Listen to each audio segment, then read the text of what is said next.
Улсын шадар сайдаар томил. Монгол Улсын ерөнхий сайд Гомбочовын занданчтаараа онцгой байдлын асуудал эргэлзсэн сайдаар ган хуйгийг томилсон захирамжаа чуулганы уралдаанд танилцуулсан.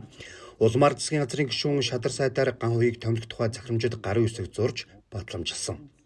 Үүний дараагаар шинээр томилогдсон засгийн газрын гишүүн ган хуйгийг улсын их хурлд тангараг өргөсөн. Тэрбээр 2003 оноос Хяра группийг үүсгэн байгуулж удирдах зөвлөлийн дарга 2008-аас 2014 онд Римикон хувьцат компани төлөөлөл удирдах зөвлөлийн дарга 2010-аас 2014 онд Уулуурхан ассоциацийн удирдах зөвлөлийн гишүүн 2010 оноос Аранга аймгийн Тариат сумын нутгийн зөвлөлийн дарга 2013 оноос Сио клубын гишүүн 2012-оос 2014 онд үйлдвэр хөдөө аж ахуйн сайдын орон тооны бус зөвлөх 2015-аас 2017 онд Монголын эдийн засгийн форумын зохион байгуулах комиссийн гишүүн 2017 онд Монгол Ардын намын баг хурлын гишүүн 2018 оноос Баянгол дүүргийн Монгол Ардын намын тэргүүлэгч